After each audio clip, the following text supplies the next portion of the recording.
What's good, Fin Nation? What's good? It's your boy Reason, and yes, I am at home base still. We got to the airport on Monday, reared up, ready to go, and a family emergency happened. We had to leave the airport and rebook our flight. Then, by the time we got home, my 10-month-old, she's come down with she caught some kind of virus or something. So my 10-month-old is sick. My wife is getting sick, and it's me and my 3-year-old are left standing. So, yeah, we have now totally rescheduled the trip. It looks like I'll be trying to come down there for the Jets game now instead. The Texans game, obviously, off the books, but kind of crazy how everything worked out in terms of we got pulled away, obviously, from the airport, and then how everyone's now battling this illness and stuff. So, been kind of crazy. So, yeah, it kind of sucks that I am not in beautiful Orlando at our place right now, but it is what it is. I'm more disappointed that my daughter doesn't get to my 3-year-old isn't at Disney, but other than that, I mean, kids are sick and my wife is sick and we're at home, so it's better that way. But anyways, that said, obviously I didn't do a post-game show yesterday. I'm going to release a post-game show. It's going to be recorded, so I'll release it for y'all, but it'll either come out really super late tonight or early tomorrow. Then tomorrow night, me, Martin, and Ballgame will do every drop back of Tua Tagovailoa from an all-22 perspective. We'll break down his game against the Bills. And then Thursday, early for the Patrons and the members, late for all of you people, my Jalen Phillips video will be dropping for you guys, the film study.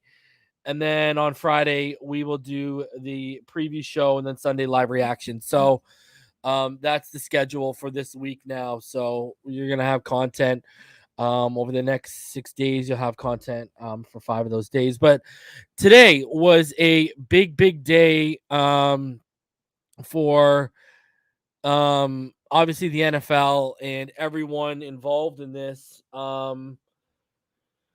It was the trade deadline for the National Football League, and obviously all eyes were towards the Miami Dolphins and DeShaun Watson and the Houston Texans as well.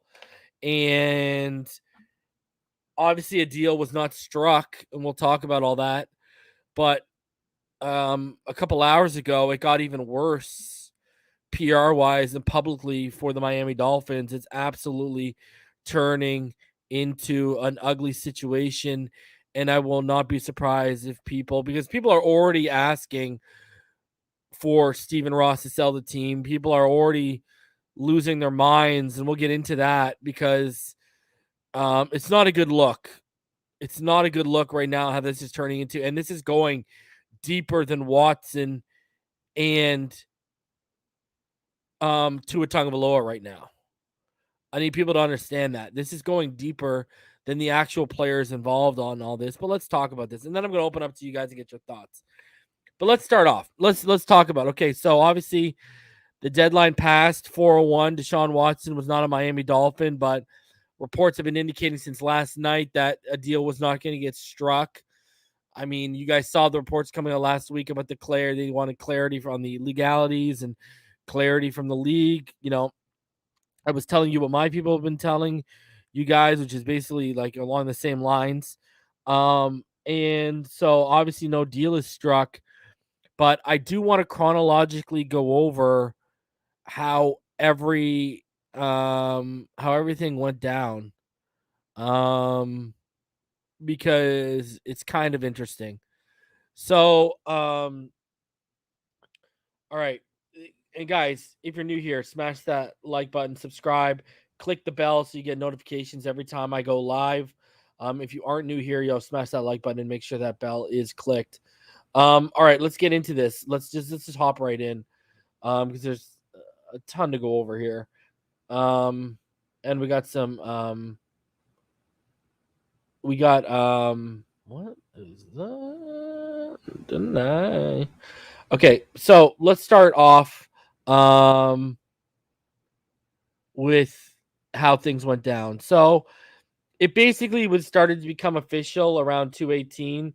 Adam Schefter tweeted out, although the Dolphins did due diligence on DeShaun Watson and had conversation with Houston, Miami will not make a trade for the QB per source.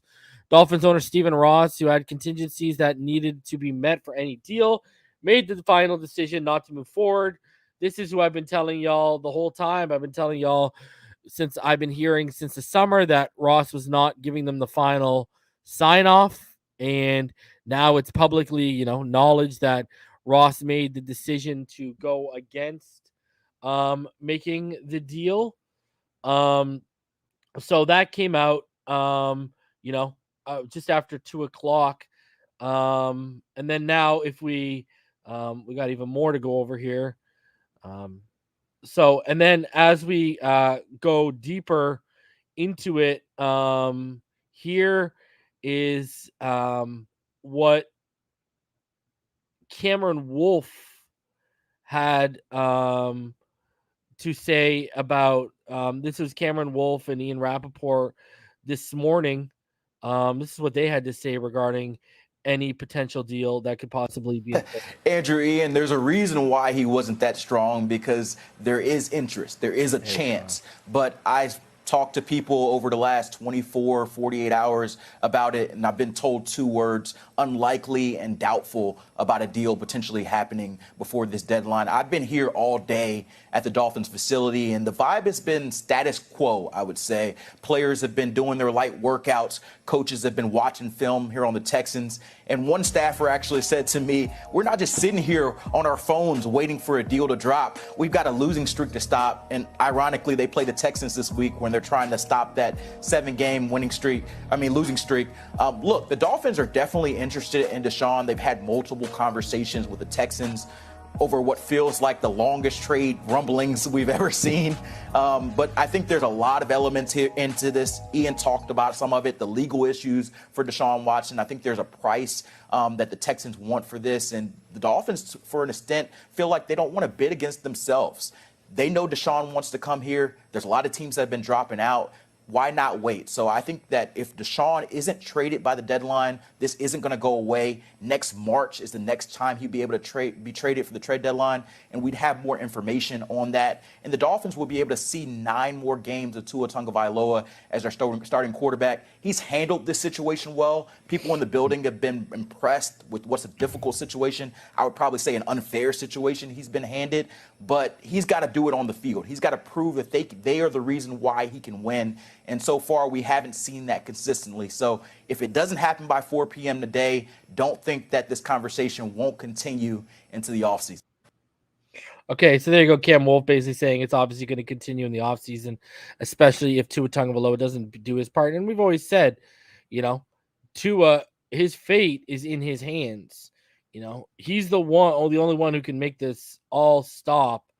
So whether everyone situation aside, he's the only one who controls his own fate here. So then furthering on, this is what Drew Rosenhaus, famous agent, had to say regarding a potential deal between the Miami Dolphins and DeShaun Watson. Probably surprised that Stephen Ross is a very decisive guy, and usually when he wants something, he gets it. Watson would have been just the perfect acquisition for the Dolphins, but obviously they had too many concerns legally. And I understand giving up 3 first-round picks, and there's still some uncertainty. And this way, this season is, about Tua. And they're going to evaluate Tua the second half of the season, the next 9 games. And Watson obviously wants to be here. And things got close enough where the Texans gave Mr. Ross the permission to speak with him. And apparently it got very close, but they couldn't get over the finish line. So now it'll be a big topic this offseason unless Tua plays really well these next 9 games and turns things around and shows that he's the franchise quarterback they drafted him to be. Okay, so that's what Rosenhaus had to say regarding the situation. And he mentioned about Stephen Ross, right? Talking with Watson. Now, this is what Ian Rappaport had to say. Okay. First, he replied to his quote tweet that said DeShaun Watson not settling his legal situation has resulted in him not getting traded. Source said Watson will stay put in Houston until the offseason. Dolphins owner Stephen Ross received permission to speak with DeShaun Watson, but only last night. As complicated a deal as this is, that was not enough time. Now, for further context, this is what Josina Anderson, shout out to Fred for the $1.99 super sticker. This is what Josina Anderson had to add to that. She said, the Dolphins are not trading for DeShaun Watson. They are out, I'm told by a league source. I was also told that the Dolphins owner, Stephen Ross, wanted a chance to talk to DeShaun Watson, but it was not granted in time. No deal. Adam Schefter, first report, it's over for sure. And then Jordan Schultz, who has a podcast with Allen Robinson, and a football podcast with Allen Robinson, the wide receiver from the Bears. And he also has a podcast with CJ McCollum, the guard in the basket in the NBA. And he said, in reply to where he said, spoke with a few AFC and NFC executives, all of whom said not to expect a Watson trade today. Texans are asking for the moon. Caserio has consistently asked for 3 number ones and are more than content to wait until the offseason. He said, I'm told Dolphins Brian Flores believes in Tua and remains confident the former number 5 pick can help them become a championship caliber team. Now, and shout out to our Dravius Shaw, $2 Miami is a clown show. I agree. Here's my thing. Brian, this is too little too late. You're saying this now because you know you have Tua in the building for at least another 9 games. That's why you're saying that. Come on. If you were saying this in the offseason when all these rumors started, if this was coming out when all these rumors started, you might be saving some face in the end here. No one's buying what you're selling, Brian Flores. You cannot sell water to a well right now. That's not happening. We know what the deal is, okay? All right. Anyways, that aside, this situation, D-Hugga, $5, where was that faith in Tua when he got drafted? Exactly, D-Hugga. Where was that faith? Now this is going to get worse. This is where it takes, so this is all happening around 20 after 2:30 p.m. Now, at 4:07, I was on the phone when this dropped with EM Dolphin fan, and it still hasn't got the traction that is deserved for what's going on right now. But it's got more quote tweets than it has likes. What I'm about to show you. All right? Here we go. Who's ready for this? You ready for it? This is where we are now outside of the scope of Tua Tagovailoa and DeShaun Watson. Take them out of the equation right now. DeShaun's going to get pulled back in, but not for the reason you might think, and I'll tell you why. Let's check this out. This is where this situation is now getting uglier than I had imagined. Tony Busby, attorney for the 22 women who filed civil lawsuits against Texans quarterback DeShaun Watson on Watson not getting traded. First off, my clients, whether there's a deal or not, really had nothing to do with it. It really has nothing to do with us. People keep asking an opinion on it. So here you go. So what we're about to talk about, remember, there's no monetary gain from them. I mean, they don't gain, but they did clearly have a run-in with the Dolphins, and we'll talk about that right here. And this is a quote, okay? These are quotes, and then what's in brackets here is a question. So, Miami or Houston or wherever he goes, it doesn't change our case. Bottom line was, apparently at some point, the Miami Dolphins wanted 22 settlements. I made it clear after talking to my clients that that wasn't going to happen. And then the Miami Dolphins, who he's referring to as they, lowered that number. I made that clear that wasn't going to happen. Watson's team was trying to sell the Dolphins on some lower number, and I think that never came to pass. What about the non-disclosure agreements your clients were asked to sign? Busby's now asked. Busby responds, I don't know if it came from Watson or if it came from the Dolphins. I don't know where it came from, but there was an insistence of a very, very robust non-disclosure agreement, and we pushed back on that very hard. For some of the women, that was the deal breaker. For other women, it was a compensation. Is this happening right now? Is this real life? Do people realize this is? Joy Taylor has been defending Tua today, and when this dropped, she lost her noggin. Do you know what this means? They are telling. I want people to put. Let's think. This is where I'm going to bring DeShaun Watson back in here for a second, okay? We are going to bring DeShaun Watson back in for a second, okay? Check this out. DeShaun Watson has maintained all along two things. One, he does not want to settle because he's innocent. Two, if he does settle, he wants everything to come out publicly for us to see. And I think the reason why he wants that is because he believes he's not in the wrong and he's innocent to an extent. All right? Like, that tells me he doesn't think that, like, there's no rape and stuff like that involved in this by any stretch of the imagination, or he wouldn't want that. But anyways, he's been straight. If I settle, I want everything made public, but I don't want to settle. Now you look at this situation. Here come the Miami Dolphins trotting along, and they tell him, this is what this is saying. We will trade for you if you can get those 22 cases settled. Watson Camp goes, tries to settle. Watson Camp comes back. We can't settle 22. The Miami Dolphins then say, well, if you can't settle 22, settle at least these many of them. And then a guy who's been firm, DeShaun Watson has been firm. I want everything to come on the public so people can see my innocence. And it's because he knows the court of public opinion has already sold him out. So he wants people to see what the real deal is. Now you want this. Busby's indicating the Miami Dolphins are pressing. All of a sudden, Watson wants this robust. And what he means by that is obviously this extensive and complicated non-disclosure agreement in place.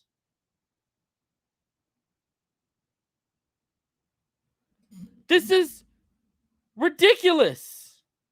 Listen, I get you might want to do these things and have these conversations behind the scenes, 110%. But when you have these discussions with DeShaun Watson and Watson's camp, there is no way it should be getting back to Busby that you're involved. This should be saying, Busby should be saying, Watson wanted to settle the 22 cases because he wanted to move on from the Texans. Not including why is the Dolphins' name being involved here?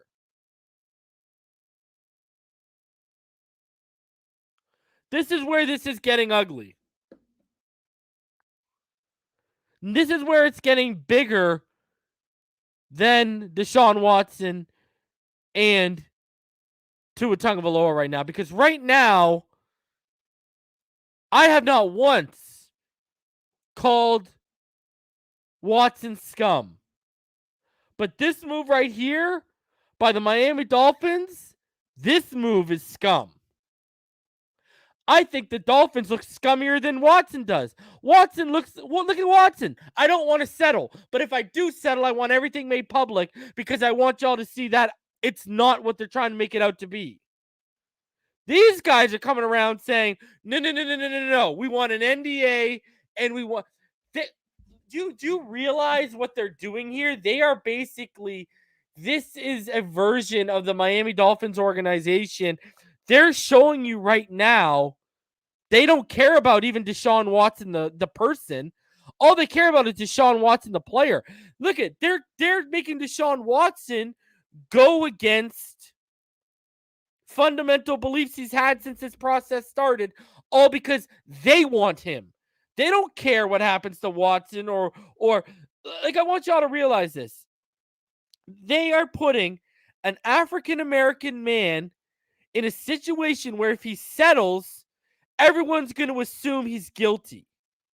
And they don't care about that just because they want their player. That's fucked up. That is unbelievable to me. Shout out to Fred for $4.99. It's disgusting being a 2-season ticket holder, how they've treated Tua, and a lack of concern for an O-line and true running back makes me sick to my stomach. And it's only getting worse, Fred. Because now, also today, these negotiations, it became even more of a circus. They're so public. The disrespect and disregard for the player you drafted 5th overall is unbelievable.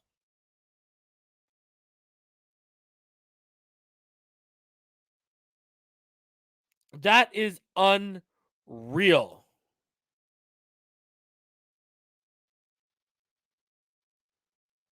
Like, I feel like I'm watching. Man, I said this to EM. You might as well. I would have rather they traded for Watson.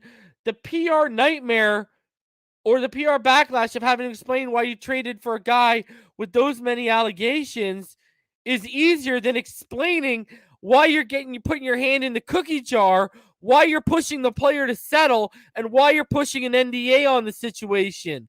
Why all of a sudden you're getting involved. That's harder to explain and harder to save face from. DeShaun Watson looks like a saint compared to the Miami Dolphins right now. DeShaun Watson didn't want to settle, and if he did settle, he wanted all the information made public. These guys are pushing him to settle, and they're saying, we want an NDA.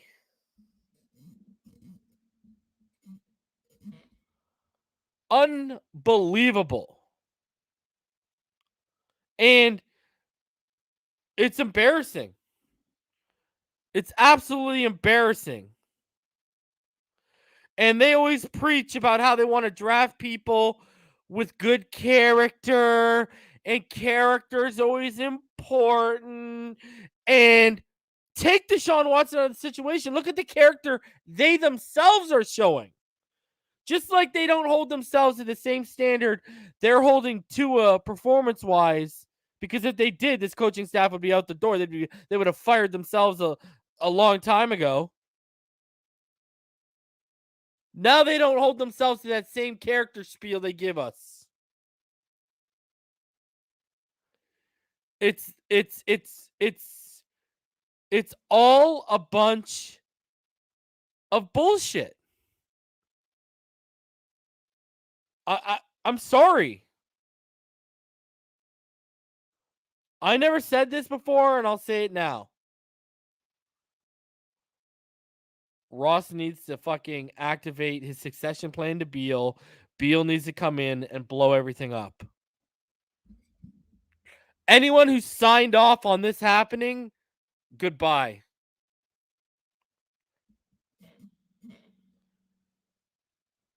Now, I see someone in the comments, it's a business. Hey, if it's a business, cool. Problem was, you were selling and marketing your business based on morals, character, family value, discipline, growth, and development. Look around. Growth and development, all the players are regressing. Discipline, look at the penalties we're taking. High character, this situation proves you don't have high character yourselves. Everything they sold us, including after they drafted Jalen Waddle, telling us with Jalen Waddle and Will Fuller, they were going to test the top of the defenses and they were going to pull guys out of the box because they were going to make them honor that speed so they could run on them, was all bullshit. selling nothing but a bunch of dreams and fallacies. That's all. And it's turned into a nightmare. You've allowed this to go on for 9 months. 9 months. And I'm already telling y'all how this is going to end. This is how this ends. Someone swoops in and gets Watson. Tua, rightfully so, says, get me the hell out of Dodge. Get me out of that organization. Tua's gone, and we're left searching again. Thank God we acquired the 2 first-round picks in 2 years and still have a first-round pick this year because we're going to need another quarterback probably either way. It is a disgusting situation. You didn't even make the trade for DeShaun Watson, and you've allowed the rumors, the news, and the innuendo to tear this organization apart from the seams. The locker room is split. The locker room, guys, I've heard things that I have not reported on the Patreon since last weekend that clearly there is a split of like a Team Tua and a Team Flores somewhat going on right now. Clearly there's a split right now. And everything Flores is saying in the media is bullshit.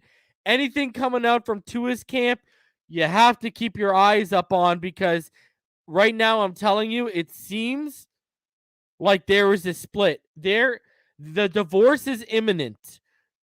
By the end of this season, Ross is going to have to choose between this coaching staff and this regime or Tua.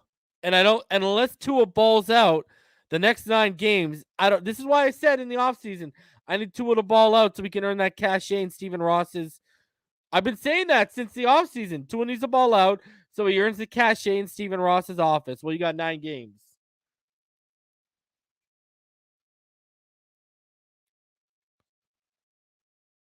So, I respect Ross in the sense of he did his due diligence and didn't make the trade because of the legalities. That's cool.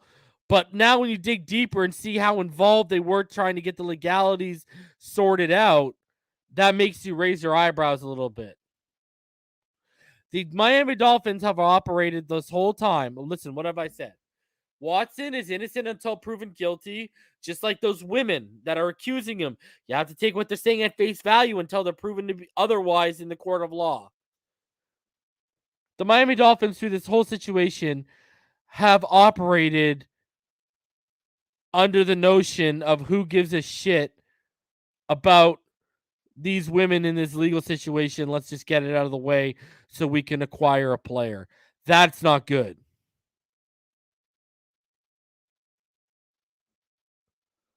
That is not good.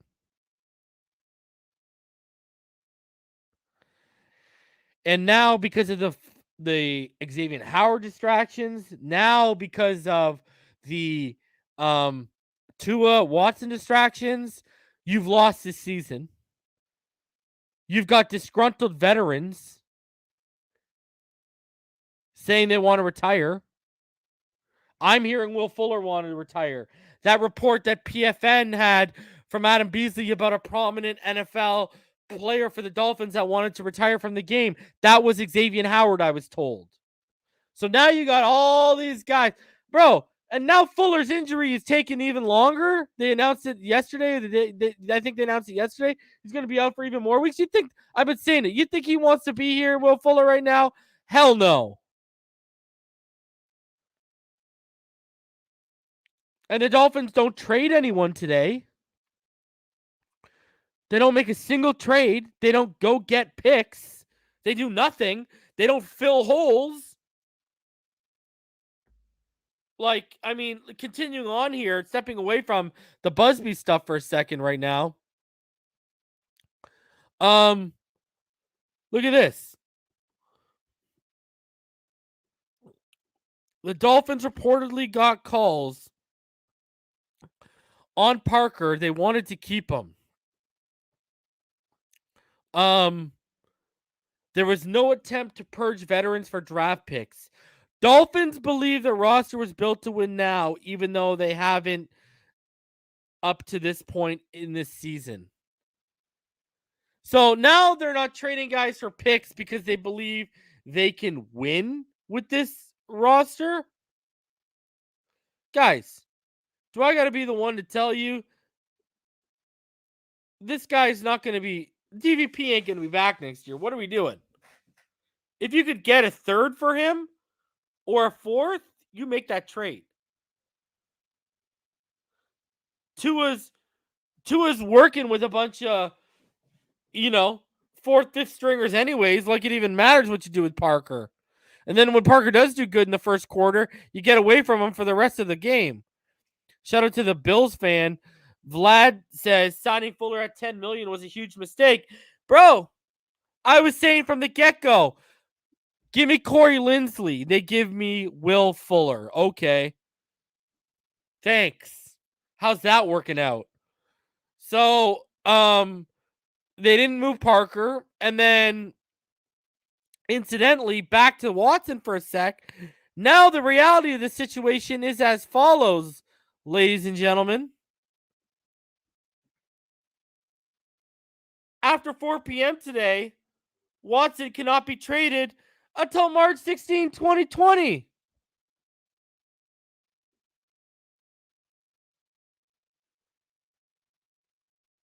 So now we've got at least another 4 more months to deal with this. By the time this might get worked out, this thing will have been 13 months deep. You can't even make the trade for this guy until March 16, 2022.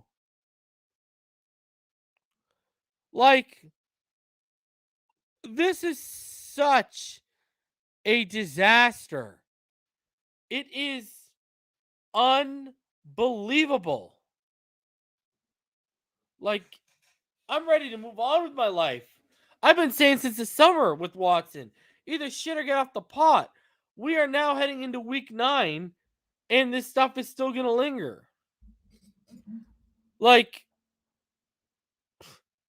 it's bad enough that I can't get a proper evaluation of Tua Tagovailoa because of the offensive line you've put around him and the offense you've built around him and the coaching staff you put around him, that now I also got to continue to deal with the mental aspect weighing on him of putting up with this constant noise.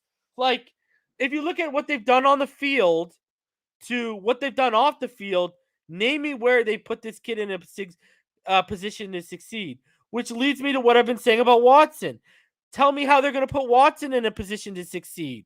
None of y'all can tell me how they can do that because you haven't seen this regime do that with any quarterback. Everything Fitz did by himself.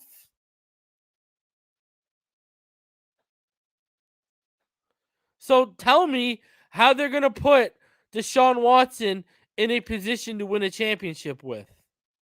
They're not going to.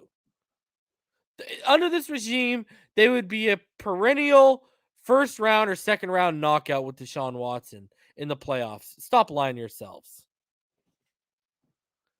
Like, that's what it is.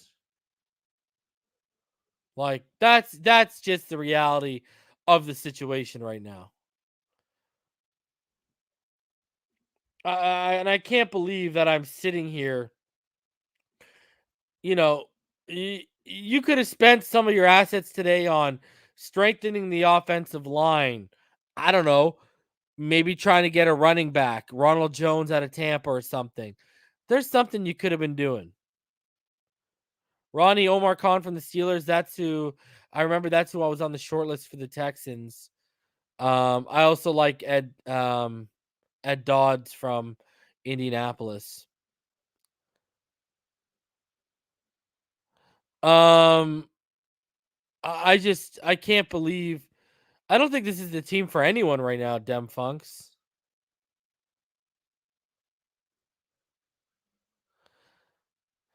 So, I don't know. I look at this and I'm just like, what a disaster.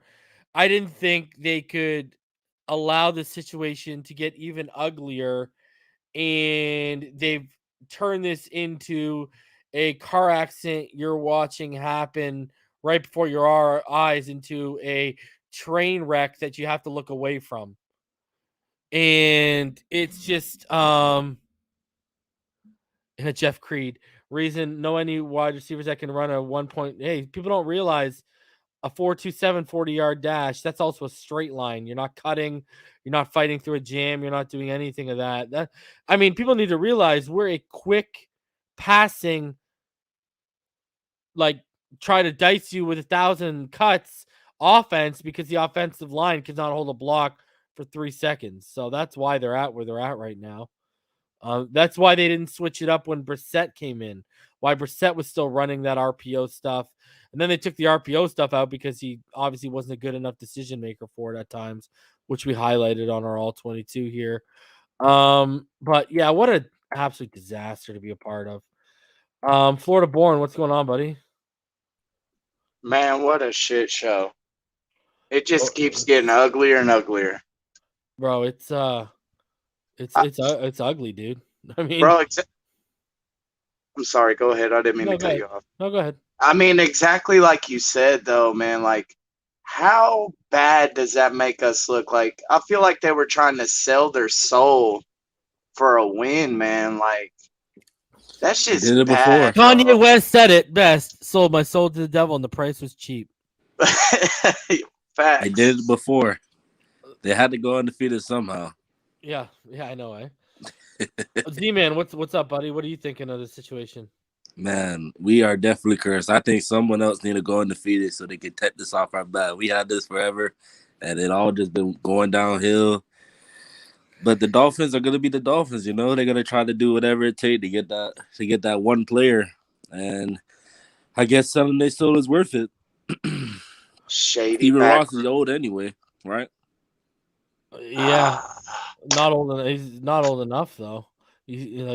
I mean, if he was senile, he wouldn't have got his hands involved like he did. Martin, what are you thinking about this situation? I mean, I know where you stand in terms of universal energy and how you look at. That's some bad mojo they're putting out by getting involved like that. No, and it directly reflects our record. It directly reflects our record. I knew, like how Ball Game always said, last year's 10-6 team. We weren't a 10-6 team last year, you know, as far as wins and how we managed to get wins. We built a good energy from the end of 2019 heading into 2020, and that's how we managed to get over that hump on a lot of those games where it could have went either way. But this year, as far as like you say, the mojo that's been built and the bad omens being thrown into the universe right now, for them to try to pull this off and say, hey, just settle with blah blah blah. It's like, come on, bro. Y'all out here like you saying, selling your soul for cheap.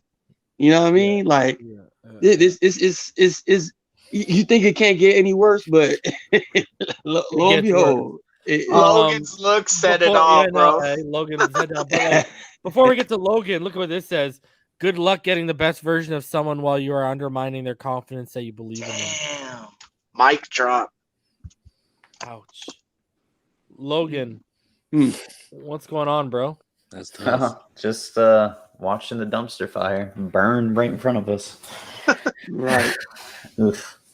Yeah, I mean, dude, how do they let this fester for 9 months and they don't even pull the trigger? Bro, we thought they had to get Watson before. You need to get Watson now. This isn't even like a discussion to be had. Yeah, they did. Oof, they did themselves a disservice to Tua and themselves. Like, I just don't understand. I don't understand.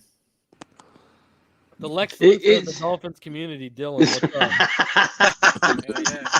I know I kind of got the Lex look going on right now because I cut my hair again and I decided to just take it all the way this time. So, hey Dylan, I saw your petition, man. I had to go ahead and sign it, man. Thanks. Dylan, you got a balding right now, bro? It's been up. Nah, I just buzzed my head. It's been there. Okay. It's been there for a while, Z-Man. It's been there for a while. Yeah, I don't think anybody should be surprised that the organization that wanted the services of Watson was willing to do shady shit to get him. I mean, it sucks. It sucks, and you don't want that to be the case. But I don't think anybody should be surprised by it. Well, and I don't think anyone's surprised by it. It's how you handled it and allowed it to get to Busby. That's what the issue is. Everyone knows how the old boys operate. The old boys club, they will Jerry Jones would have done the same. All would have done the same thing. How that needs to get back to Busby, though, clearly Watson's camp was relaying the Dolphins' involvement, or the Dolphins were right there with Watson in terms of it. But okay. Put an example. Somebody from the Dolphins was. Why didn't Busby name the Carolina Panthers as well? Why didn't they name the Eagles, who sent down their own personal and private investigators? You know what I mean? Why didn't he name any of the other teams? Clearly, because he knew what the deal was. And shout out to J-Boy. Says I'm sold. GM, Louis Riddick, head coach Brian Dabble, and Elon Musk as the owner. To the moon, baby, to the moon. Buddy. That's funny. I love that. I don't know about the Elon Musk part, but bro, Stadium. That's what He's from Elon Musk, man. Yeah, give me Elon. Flight equipment and shit, bro, with Elon Musk as the owner, bro. Right. We'll have the stadium look like a spaceship. As long as it doesn't look like a big toilet bowl like the Las Vegas one. Ardrevis Shaw. What's going on, dude? I am just ashamed that my parents goddamn brainwashed me into being fans of this team. No lie, bro. I mean, that's like the worst parenting ever. It's not their fault, and they probably actually got to experience some of the good years of the Dolphins. It was reverse torture. Mm-hmm. Maybe Hootie and the Blowfish will buy the team instead. CT, what's going on, bro? I could dig that. I hate to hear everything going on. I'm glad you and the kids are all right, though. Hopefully, wife and everybody's good. And that's first off. Second off, it doesn't surprise me. The only thing that does surprise me is Ross has some really shitty lawyers, because you want to go in and do NDAs and have no non-disclosure agreements, but you ain't careful enough, or your fucking lawyers aren't good enough to keep their mouth shut and run it the right way. They ain't keeping shit hush hush very well. Third off, and didn't we bring that chick over from the Patriots organization to clean up all this PR stuff? So we don't have leaks like this come out. How's another Patriot way failing? Go figure. You gotta recognize, though, that in the world we live in today, bro, at some point, if you do shady shit, it's gonna come out. So the fact that you engage in it to begin with is a problem. And my only other point is, I'm just very, very, very angry that, again, Flo is sitting here saying, all right, I'm okay with moving forward with these freaking knuckleheads. And it's like no all-line help, no linebacker help, no wide receiver help, nowhere of getting draft picks for trying to draft fucking players that actually want to play or can stay healthy or whatever the case may be. But no, we're just going to move forward with this bag of shit, and hopefully the fucking fans come with us. That's exactly how I feel right now. They want continuity. Continuity. That's what it is. Consistently. They want to be consistently bad. Shout out to Fred, 499. He said, it's the stubbornness of playing Austin Jackson, Jesse Davis. Imagine going to every Hogan game to watch us lose. Shout out to John. John, what's going on, buddy? Nothing much, just an utter disbelief on what's happening. So I decided to change my avatar to a dumpster fire. Nice representation of the so are we all in the pit now? Where's Pyro at? I don't know where Pyro's at. I haven't talked to him today. He's probably in that dumpster. So. Oh no, he's in the hole, man. He's what's on fire in that drinking his milk. Also, the reason I wanted to say, I hope your family feels better. Thanks, bro. I appreciate it. Joel. Yeah, for sure. What's going on, man? Reason, what's going on, buddy? I asked a question in the chat. Does Ross go to Dan Marino and ask him what the next direction he should make is? Either split, separate from Greer and Flores, or stick with Tua? Well, I mean, I reported on the Patreon a few weeks ago that Ross and Marino had a closed door meeting, and then the next day Ross got on the phone with Cal McNair. So I know from what I understand, this is what I have come to understand, not what I've been told. But from everything I've gathered, I think Marino's in on Watson as well if they're going to make the move. Wow. But I don't. My only thing they're actually buddies, right? Like if you go back to the combine, first of all, Dan Marino is DeShaun Watson's favorite player ever. Dan Marino saw him at the combine. Have you seen the video of when they saw him at the combine and Dan Marino told him that he's going to make a point to get out there and watch his combine work? Dan Marino and him are they're fans of each other. Didn't Watson have a Dan Marino shirt? Yeah, and from what one thing, I've been told multiple things. One of the things I've been told was that was to send a message. Yeah, and also I want to throw this out there. Maybe a little bit of a rumor here or a tinfoil theory here. But I would think that he'd call up his old idiot buddy Tannenbaum and ask him what he would do. And that's probably why we're in this mess. No, you know what he's probably thinking? He's probably thinking because they're best friends. They are business-wise, they're best friends. If I wouldn't have fired Tannenbaum, I would have Herbert right now. That's probably what he's thinking. But I just think that I don't know, man. This is just a complete fucking dumpster fire, and it gets worse and worse. Shout out to DP7. He donated $5. Said we lost it all because Ross got too greedy. We should have had added to last year's success, not deleted to make room for Watson. That goes to his basic blueprint, though. He's been chasing that Marino figure for his entire tenure. It seems like it. Look at what it leads to. Yeah. Well, you think if they would have went for the Marino type of guy, you wouldn't have picked a guy that was 6 feet tall. Yep, that's true. You would have took the cannon of a Herbert. You would think. But I know they wanted the guy they wanted in that draft was, and it's pretty well known that they wanted Burrow. Ross wanted Burrow. That was the first guy they wanted, and then he wanted Lamar Jackson. Because people remember back when I was on TD Finn's Talk all the time, we did a video where 2 trade proposals we heard come out of the Dolphins for Joe Burrow. We covered that and shit. So Burrow would have been way worse behind this O-line, bro. I think so. He wanted Hey, Joel, you bring that up, okay? Check this one out. If I were to tell you, if I were to explain the situations around, in terms of them spending money on Will Fuller and not working out, them signing Jalen Waddle, not knowing how to use him, them not being consistent with running the ball, and then I told you how Austin Jackson and Kinley were going to pan out and how the offensive line worked out, and this is on draft day, but I said you're going to take Tua, and over his first 13 starts, you're going to have 19 touchdowns. Was it 9 interceptions? No, 9 interceptions. 18-9. 18 2-1. Yeah, 18. No, so now it's 18-10. So he's gonna have 18 touchdowns, 10 interceptions. He's gonna throw for about 29, just under 2,900 yards in that span, and he's gonna add 4 rushing touchdowns. And you're gonna see our coaching staff fall apart at the seams as well. And I told you he would put up those numbers with all that. What would you say to me? I mean, you would have to take that. Miracle. That's what's crazy about all this situation is that imagine what Tua's been able to do. You put up the first 14 games he played against the first 14 games Josh Allen played, right? I did, right? So before this game this past weekend when Tua was only in 14 games, including the Jets game and the Bills game that he got knocked out of, and then the 12 starts. Okay.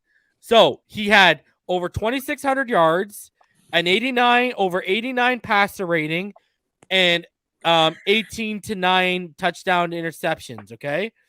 In 14 games. Josh Allen, in a situation where they were properly building around him, the coaching staff believed in him, no distractions, no noise to put up over, and a far more athletic specimen than Tua Tagovailoa is, with a much bigger arm, goes out there, he puts up a 70 passer rating, and he throws, what did he throw for? 12 touchdowns and 14 interceptions in that time? Over 14 games? Yeah, he struggled. So someone explain to me how Tua's literally a rose blossoming out of the concrete when guys who are literally being coddled, and literally being built around from the get-go with more physical attributes than Tua are doing worse. But they get the time. This goes back to what I told all of you from day one. If all of us were Bills fans, y'all would have ran Josh Allen out of town after year one, let alone after year two when he doubled up on year one. You wouldn't even have seen year three in Miami with the Diggs blow up and now where he is in year four. You would have never seen that in Miami. These guys would have been running him out of, and now I will include our regime in that right now too. Yeah. Well, yeah, absolutely. I mean, that's pretty on par for the Dolphins organization, but that's what you get when you have a lot of people who are very surface level with their evaluations and analysis, and then you have that philosophy of, oh, well, it just has to be an elite quarterback or nothing else. Like, because then all they see, sense. Yeah, because then they don't care to even look at any of the context, not getting us wins, or, oh, he had a bad turnover, or whatever. And then it's just, you know what I hated? This is what I hated. Everyone was trying to say that the Atlanta Falcons were one of the worst teams in the NFL defensively. If you actually look at them heading into that game, they were 12th in the NFL against the pass. They were like 16th against the rush, or like 15th or something. They were middle of the pack. Yeah, like they were top 15 in both categories. Like, and Tua dropped them from 12th overall against the pass to 20th. Now, guess what he had to face this weekend? Bro. The number one passing team. Yep. And here's the thing. Have y'all actually gone back and looked at the other quarterbacks' performances against the Bills this year? I got the stats right now. I got the stats right here. Read them, Florida Born. Read them, Florida Born. Go. Tua went 21 for 39 with 205 passes, 1 interception, 1 rushing touchdown. Tannehill, 18 to 29, 216 passes, 1 interception, no touchdowns. Yeah. Patrick Mahomes, 33 of 54, 272 passing, 2 touchdowns, 2 interceptions. Davis Mills, 11 to 21, 87 yards, 4 interceptions, no touchdowns. Taylor Heineke, 14 of 24, 212 yards, 2 touchdowns, 2 interceptions. Big Ben, 18 to 32, 188 yards, 1 touchdown, no interceptions. They're top of the league for a reason, bro. They are literally one of the best. They're a top 3. They're a top 3 defense without question. Yeah, and I got people actually trying to argue this type of shit. And you know what's crazy here too is when you actually sit back and look at the scope of things right now. Okay, yes, Tua can elevate the offensive line and the guys around him against a top 15 team. What do you expect him to do when he's only played in 14 games against the number 1 passing defense? When Patrick Mahomes can't, by the sounds of it, couldn't elevate his chiefs against them. Like, he was on par this year. He was on par with the rest of those guys. Exactly. And look at all the talent. Look at all the talent. Is it so far-fetched to think, well, maybe the Bills are actually legit and what the analytics and the rankings tell everyone they are. I mean, bro, you came into that backroom conversation the other day where me and whatever were screaming. And what's the big difference, Dylan? Why did they take that big leap? Because they have a pass rush. Improved, yeah. That's why that was their year because they got the pass rush. That was their weak link. And they have confident linebackers. And they have competent coaches. And I said this, linebackers. I said this to EM. Matt Milano is one of the most underrated linebackers in the NFL. Exactly. I wanted him. As a polished pro, I think he's better than Tremaine Edmonds, and Tremaine Edmonds is a beast, bro. Tremaine Edmonds is a monster. They're both monsters. You know what? No, Martin. You know what Milano reminds me of? A very, very poor man's version of Zach Thomas. That's exactly what was on my mind. Sideline to sideline, he closes in. I just don't think he has the read and recognition and the instincts that Zach had. That's what I think the difference between them is. I would just maybe because he's athletically there. He's just not. He's a better athlete than Zach Thomas was. He's a much better athlete. Absolutely. That's what I'm saying. Physically, he's on par and a little bit much better, but he doesn't have those instincts quite yet. You know what I mean? He's got to learn it. The second level is phenomenal. They have one of the best safety tandems. That safety tandem. Levi Wallace is taking a step forward, and we all know how good Tre'Davious White is. They have a complete defense. Let me say something real quick. Just they have a defense we wish we had. Testament of Tua, when we went up tempo, you seen how we was moving the ball down the field. We know that last year, man.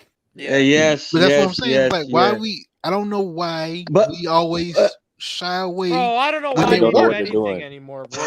Bro, every time they see something works, they stop doing it. Dude is running the ball. It's why they let this Watson distraction ruin their whole season. I know. Just to add on to what I was saying. You could have literally traded for this guy during training camp, and we could have us be sitting here with a winning record instead of dealing with all this idiocy and this incompetence right now. And just add on to what I was saying, Mark, real quick. Let's finish I don't know why we expect anything less for them. I think that what X said about when he said, we went back to what we did last year. That pissed me off. That pissed me off. Shout out to Haley Selassie in the comments. That's fucking amazing. Exactly. If y'all don't know who Haley Selassie is, like, go look him up. That's amazing. Anyway, I'm just saying, like, we can all just when X said that shit, when X said we went back to what we did last year, I'm sorry, bro. Made me so mad. That's what I'm saying. That says sabotage. That says sabotage written all over it. That's and I'm sorry. There are only two possible explanations. What did X say? He said we went back. He said why? Because they basically asked him, hey, why was y'all more effective? He said, we went. The play calls was back to what they did last year. What they did last year. Oh yeah, bro, it's fucking retarded. And then he said Boyer was calling the plays. Flores. Yeah, there's only two reasons for a lot of that stuff and why we're not seeing the same stuff. Yeah, we from saw last the year. zero blitzes. It's incompetence or intent. There's only two possible reasons for it. Either they're really stupid and suck at their jobs, or they're doing it on purpose. You guys decide. Why not both? Think it is. Well, it could be this both. Is why I can't it might be three. This is why I can't get on board with doing it on purpose. Because if that ever comes out, you're done. You will never coach at the NFL level ever again. But reason, I mean, look at what the top of the organization has revealed today. They were willing to do to go get Watson. But that's different. If you are actually caught sabotaging players in situations, it's one thing to tank for a player. You better not get caught when you tear everything out. But yeah, you know what? The problem with that is. All it takes is you pissing off the wrong person that knows too much and talking. That's why you shouldn't do it to begin with. And you're done. You're done. You're never. Yeah, that whole organization. Now, sabotage on purpose. I have been told. Don't be surprised. I was told weeks ago that a player, I was told the word sabotage was used in terms of a certain player towards a coach, but I've not heard about coaches using that word towards players. Why would you even entertain sabotage when you know clearly this kid needs as much help? I'll tell you this as you can. I will give Brian Flores this credit. Brian Flores would never do that to himself. If that's happening, that's happening without him knowing, because Brian Flores will never have a job again, and he looks like too much of a stickler to put his ass on the line. He looks like the guy you got to go in and jump. You got to jump the fence to go do something. Yeah, Flores looks like the guy who stays in the car. Let's be honest. He's a guy that sends his goons. He's a guy that sends his goons out and do dirty work. He may want that. He may want that TV in that house, and he may convince all of you in the car to go in there and get it for him. 110%. That But doesn't he ain't make jumping him. the fence. That doesn't make him Oh, any he the better, leader. though, dude. I never Like, said it does. I never yeah, said it but does. but that also doesn't mean that he's not, involved or responsible for it, right? So because in a court of law, that wouldn't hold up at all. So sure, he might be just, I don't believe. I'm not trying. going to buy into Flores sabotage. I mean, look, like I said, hey, people can believe what they want. I'm not saying one way or the other. All I'm saying is don't be Conspiracy. surprised if that ended up being the case. I just still believe this is so dumb for them to want Burrow knowing they couldn't get him, and then for them to go ahead and draft Tua and not exercise all resources to get this guy what he needed, guy man. Who says, Dylan looks like Dr. Evil. I actually do a really good Dr. Evil impression too. So Mr. Do it backstage because that would be hilarious. Honestly, sorry, who bro. throws I cupcakes? had to mute myself. I had to mute myself. Really? Mr. Powers. I was dying over here. I shall call him Mini-Me. You gotta do the pinky. You gotta do the pinky while you're doing it. We need to have sharks with freaking laser beams. You don't mounted do it on their anywhere near head. as good as I do, but it's okay. I'm Bruh. just saying, man. But- you know but the I quote. I can just say it for you. But again, fellas, man. I want sharks with How- freaking laser beams attached to their heads.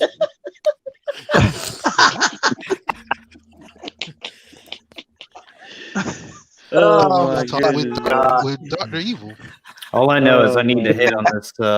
Need to hit on this crypto coin that I'm buying right now, That's so I can funny. be a millionaire. Good times. Immediately. But it doesn't make sense organizationally, though. You would think that, again, even if your end goal is Watson, you would still want to develop Tua for trade value, but you're destroying that too. And it's I like, know. bro, like you're just you're kicking yourself in the ass the whole way around the circle. And when you get back to the beginning, you act like you're shocked because you're back at the Tell me beginning. how. I Tell just me how.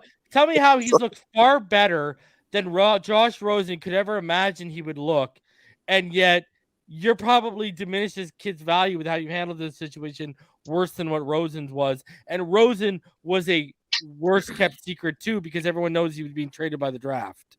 Everyone knew. Yeah, and the whole point is, it goes back to your analogy of the rose, though. One's being, all these other roses are being watered, and two's being pissed on, and he's still fucking growing.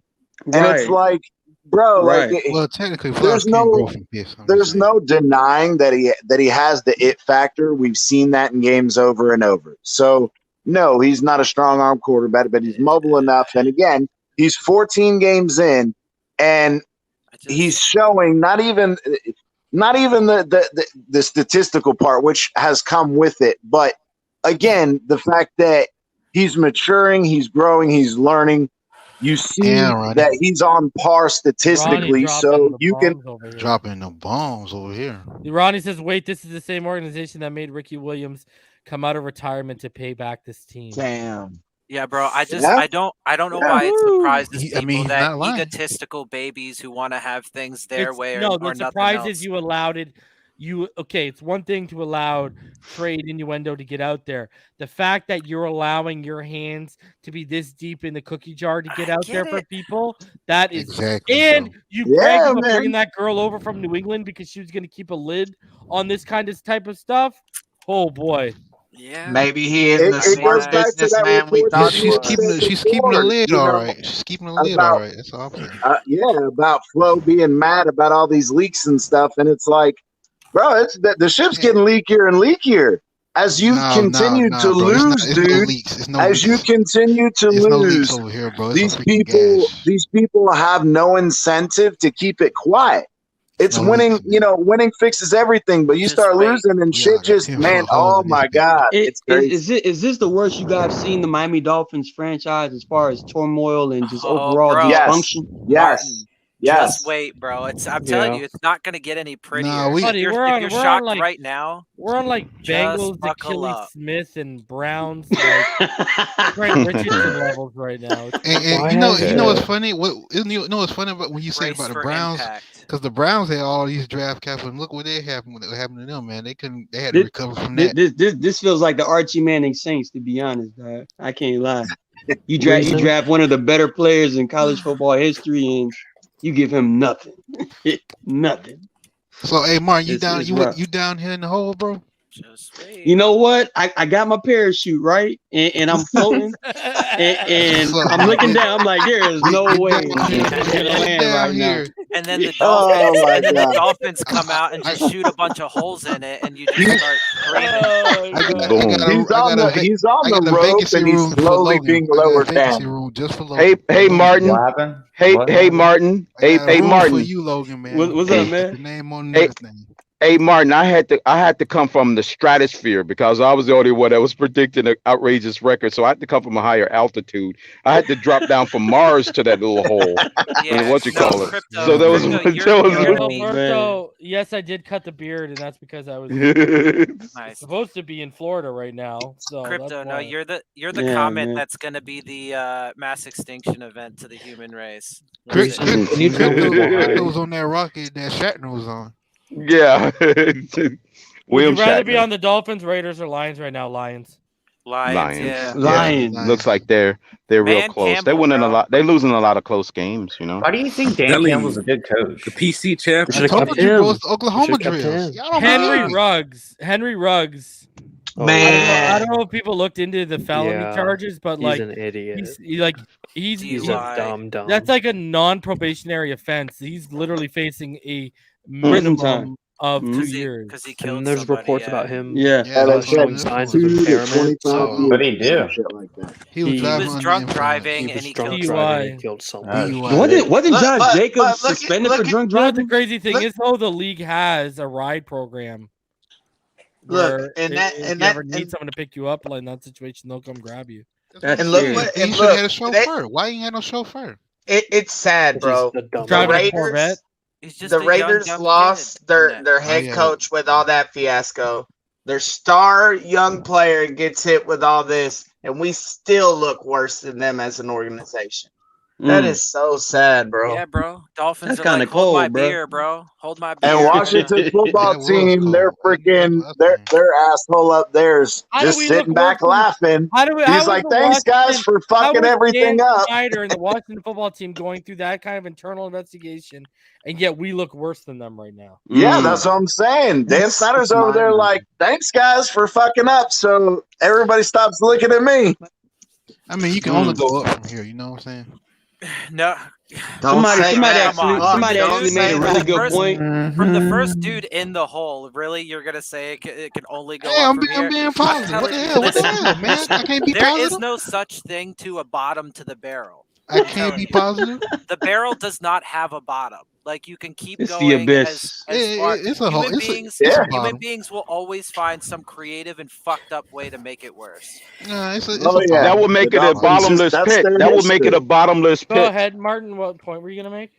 No, I was saying, man. Somebody made a really good point about how, you know, as far as struggling organizations and franchises, we always look to organizations like the Patriots and things like that to see what's the rubric and how to get it done. But I think we need to start looking outside of the box. Let's look at teams that actually beat the Patriots, right?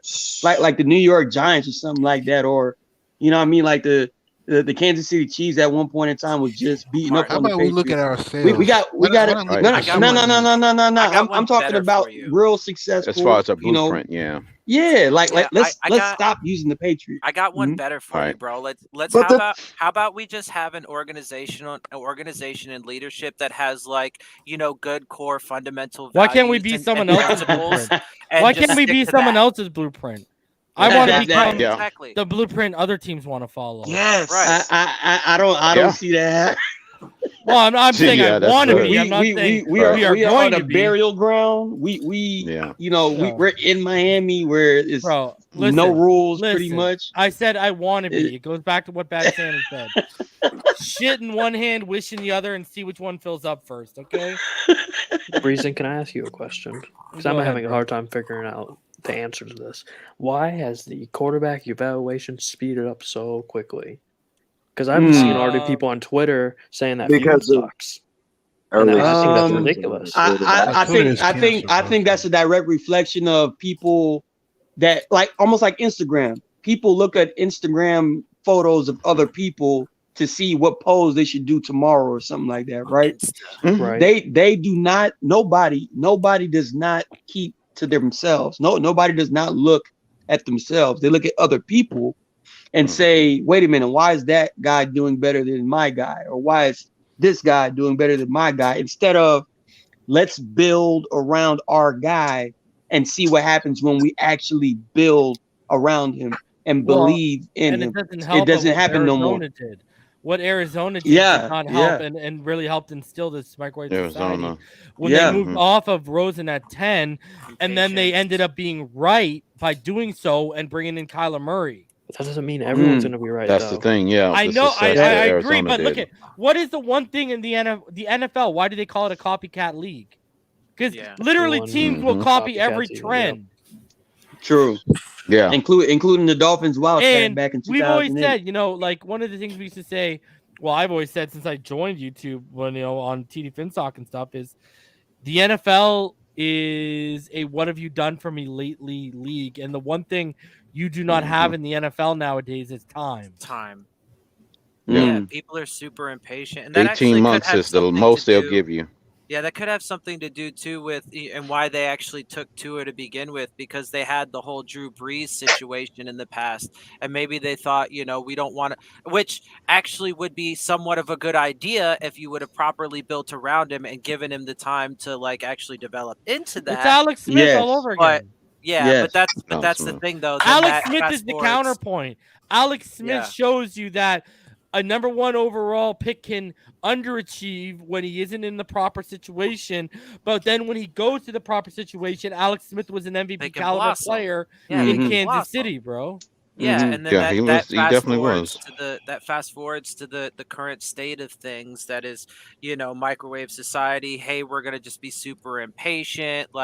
And I mean, again, and with this organization in particular, and Ross in particular, he's getting old, so that adds another element to it. That's why I'm kind of pissed off that they even tried to draft Tua, knowing that we're gonna play our first round quarterback as soon as possible. No, Tua was coming off a catastrophic injury. You have Ryan Fitzpatrick that's buddy with your guy Chan Gailey. Allow that to happen. Let this kid sit. Let him heal. Let him learn. Let him understand and catch up to the preparation portion of the game. And then when your offensive line is good, you found out what you have at receiver and running back. That's when you put this kid out there and then let it fly. Would people, if you look at Drew Brees in San Diego compared to Drew Brees in New Orleans, they're in this different stratosphere. Two completely different players. Two completely different players. And that's why it never really made sense to take Tua, because this entire rebuild, it's always been about an accelerated process from Jump Street, whether even from the tanking. Even from the tanking process. That's what I'm saying, right? There was always at the very least an internal expectation that these things had to be, and even external too, because the fan base agreed with that sentiment, right? We all wanted a very, very fast turnaround, and that's what this whole thing was predicated on. But Tua, especially coming off of the hip injury, was never going to be able to do that. Although he actually overall, as previously mentioned, has done pretty well. But he does need a few years to really round into that form and get to his ceiling. But Dylan, if that's the case, then none rookie, it don't matter who you draft, would have worked, because you're trying to have a turnaround so quick. So you're not giving any rookie. Why do you no think matter I who you disagreed? draft? Why do you think I disagreed with the philosophy to begin with? Because it was too risky and it demanded you turn things around in a very, very expedited and then that's why manner. I'm trying to tell these people. While simultaneously wasting your entire first year of that rebuild, essentially, when it comes to wins and losses, because you're intentionally trying to be bad. Show's right. And Yes, that's why the show. Yeah, the show's right. Yeah. RD was better without Baker. Yeah. Especially running. It was. But that's why. And you know when takes they the go hint back and to keeps what them they out were next successful people at who want last year. Tua out so much and try to compare it to what Herbert is doing, it's like, bro, if Herbert was here, you would have got the same fucking results. Yeah, Because It'd they're been worse. And I actually get tired of the comparison. Like, well, if we would have, will we just stop it, man? Look, we have Tua inside the Miami Dolphins facility literally right now. You just have to build around this kid meticulously, sign players, draft players, and make sure you have someone in-house that's going to help build this kid's confidence and build his overall method of madness so he can eventually become what he should be instead of comparing him to other people around him in his draft class, bro. We just have to stop being, pouty and just do it, bro. Just build it. You know what I mean? That's the frustrating part. Nobody wants to build. Holly Selassie makes a good point. Herbert sped up the clock for that rookie class. But here's the thing. Mm-hmm. If you actually look over the last 3 weeks, Herbert has actually been the worst quarterback in the league over the last 3 weeks. When you look at his QBR and you look at his production, Herbert has been shit. Did you see? Some disastrous interceptions. Last I checked, Wilcox, him and Tua have played the Patriots twice. Should we talk about wins and losses or no? Right. No reason. That's not a quarterback stat, remember? Hold on. It's a quarterback stat when we lose to Jacksonville and when we lose to Atlanta, but it's not a quarterback stat when we beat teams, right? Exactly. When you beat your same team. Hypocrite, stupid shit. That's my biggest hypocrite that I've seen is all of a sudden he did all that, but he couldn't beat those teams. Well, last I checked, there's 11 man on each side of the ball, so there's 21 players Tua's got to worry about. And second of all, here, weren't y'all the same ones that were saying wins weren't a quarterback stat? And the same ones crying want stats, and when Tua throws up stats. Now, I don't want to hear stats. I don't want to hear stats. I don't want to hear that he was top 5 in QB. I don't want to hear that. Because, man. Yeah, and it's the same people that, again, said that, Tua is the problem, Then Brissett comes in for 3 games, and then all of a sudden they're saying, oh, no, we do have a problem with the O-line. Oh, we do have a problem with play calling. Oh, again, hypocrisy. It's just it's ignorant. That's all it is. It's the biggest hypocrisy because people keep saying, well, things have to be perfect around Tua in order for him to function at a high level, right? If you look at Tom Brady's team right now, like the Tampa Bay Buccaneers, right? It's built perfectly. Tom Brady has a monster offensive line, a three-headed running back monster, and wide receivers that he can just give to us. And they'll still be our number 1 or 2 receivers on our team right now, right? And obviously a great defense. But Tom Brady is 22 years deep in the NFL. And he also won championships with a lot less, so he earned what he's playing with right now. Right. But what I'm saying is people are very hypocritical when they say, well, Tua needs everything to be perfect around him in order for him to function at a high level. But Tom Brady, he's basically inherited a team in the Buccaneers to where everything is perfect. It was Taylor. Well, the Patriots are just a well-run organization from the jump when Bill Belichick got there, bro. Like, I'm just saying, it's just what it was in New England. It's a lot of Hall of Famer on that defense. But long story short, I'm just saying people have to stop. People have to stop saying, well, if things were perfect for Tua. Look, sometimes things are perfect for certain quarterbacks, but you don't hear about the perfect around them. All you hear about is that quarterback, which is Tom Brady's situation in Tampa right now, and nobody wants to credit. And Kyler Murray's situation is crazy too, but nobody wants to credit the players around those quarterbacks. They just credit the quarterback. But that's why context is always super important. That's why these conversations and comparisons in particular are just stupid because again, context is important, and that's what frustrates me just with people in general, and these people that go back and forth, the ones that'll say this and then they'll say that and whatever. Like, dude, honestly, if you just had a very unbiased and objective viewpoint to begin with, it would solve a lot of these issues, because you have to understand the reality of the situation, and every quarterback needs to have things around him. And yes, the situation that they get put into, including things that are not quite so surface level, like, if the coach believes in you or not, right? Like, all of that That's is a big deal, man. super important to the development of a young player, especially. Like, and this is the best of the best, by the way, in the NFL.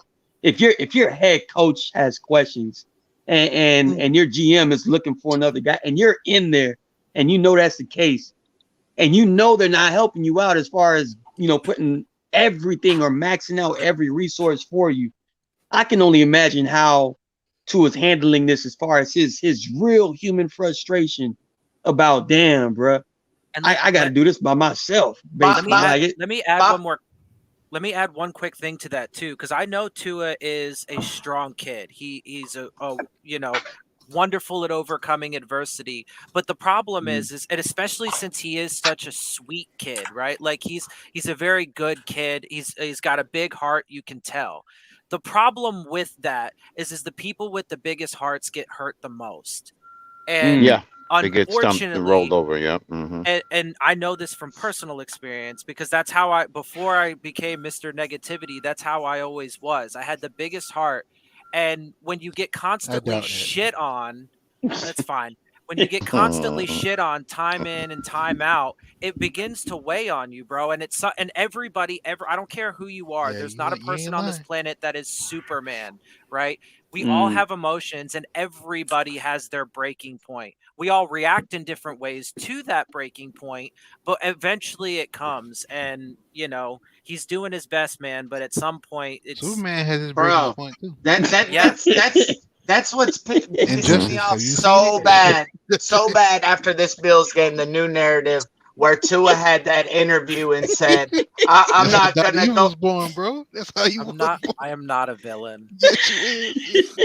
You got a cat and everything, bro. You got a cat and everything. Listen, the fact that Tua has been able to perform at the level he has with all these distractions going on has been outstanding. Noise, you got to give the kid his props. But listen, let's go through some final thoughts here.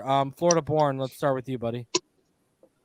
Oh man, just I sit here tonight, second guessing if I need to be a Dolphins fan. Like, that's the point I'm going in with. You showing us the whole Ross thing. This dumpster fire just keeps getting worse. I don't see it getting any better anytime soon. I agree. Z-Man, your final thoughts. Heat one, baby. Let's get it. Well, they always said Miami would never be a basketball town. So let's go Heat, baby. We won, baby. Let's go. Martin, your final thoughts. Yeah, I'm not rooting for the Heat, fella. Sorry, man. Look, for the Dolphins, nah, man. I'm just saying what I say. You know what I mean? I'm a football guy, but for these Dolphins, man, like how you brought up reason for them to show their true colors in this allegation situation, and what is it, the AD, what is it called, what did you say they were doing, the ADA or something? NDA. The NDA, the non-disclosure, Not NBA. What NDA. for them to go and stoop to those type of levels, man, I'm with Florida born, bro. I don't know if I can wear that hat anymore, dog, just because, outside of just being a football organization, man, you do got to stand for something, bro. And unfortunately, man, it's getting to the point where the Dolphins are slowly but surely, showing some colors that I'm just not in agreement with. But they got time, man. They got to clear this up, man. They got to explain themselves, and if they don't start helping Tua soon, it just goes to show we're just not ready, man. We're not ready to take that next step. as a team and as a fan base. And, we got to go through another decade of just foolishness. So hopefully they get it right sooner than later, man. Fins up. Pyro, your final thoughts. I'm gonna keep it short and sweet. I love every second of this shit, man. It's fun to just laugh at all this despair and darkness and stuff. It just gets better and better, bro. It's like a goddamn comedy over here. It's an SNL skit. I love it, bro. John, your final thoughts. I couldn't do that, Pyro, because I love this team too much. That's cool. It is sad to see all of this, just sad to see this, man, because they preach all this stuff and they're not holding themselves up to that higher standard. And I don't know. Go Dolphins, I guess. Best in class, my ass. Dylan, your final thoughts. Yeah, thanks for having me as usual. Great talking with you, fellas. Health and safety to your family. Be easy out there. Take care. Yeah, man, it's a mess. It is what it is. I mean, what do you say, bro? What do you say about this shit? We just got to stick together, man. I know it's rough. I know it's tough. And contrary to popular belief, I actually personally don't like being in this hole of negativity. So, and that's one of the big reasons why I actually come up here quite so often, because it helps me to, reach out to other people and hang with other people and stuff through all of this stuff. So, yeah, just fins up to the Fins family, and we'll keep working through it together, man. Mm-hmm. Logan, your final thoughts. Oh, and sign my petition. Yeah, I'm done. I'm done with front office. Dr. Evil. This team is it's so heartbreaking. It broke my heart. And but you know what? I'm still gonna watch every game. Still gonna watch every game. And probably might go to a game this year, who knows? But I was gonna go this weekend, but things changed. So hopefully sometime in December we can go. But yeah. Hey, buy Saitama USDT crypto. I'm telling you, you'll get rich. That's what I'm gonna do. I still feel better. All right, crypto, your final thoughts. Nike, thanks for having me, Reason. Good show. And yeah, it looks like unfortunately Tua's a dead man walking from the way they've been handled this whole situation. I don't even think if he goes out, they still want to deal with him, because they was dancing with Watson all the way to the 11th hour. Dancing with the devil. Yeah, they was pretty much dancing with him. So he who sups with the devil had better bring a long spoon. Apparently the spoon is short at this point. What the fuck? I like it. I love these. I love these. So what, dude?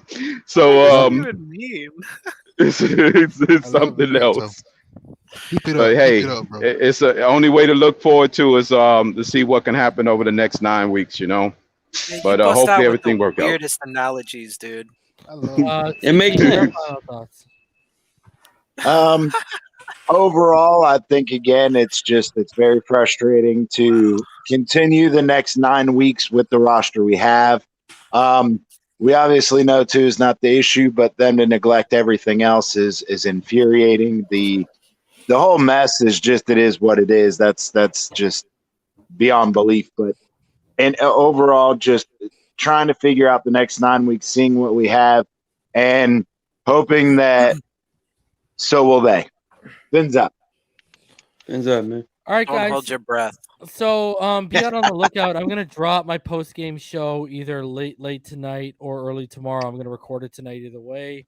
It'll be a recorded episode. It'll come out, and then tomorrow night, me, Martin, and Ball Game will break down the All 22. Jill and Phillips film study on Thursday. Preview show for the Texans and the Dolphins on Friday, and then Texans Dolphins on Sunday. So guys, that's the schedule for this week. A lot of content coming your way. Appreciate y'all for spending a little bit of time with me on a Tuesday. I hope everyone has a fantastic night. Stay happy, healthy, safe, and blessed, and fins up even if they need all the Cialis in the world. Peace, man. Peace. Fins up.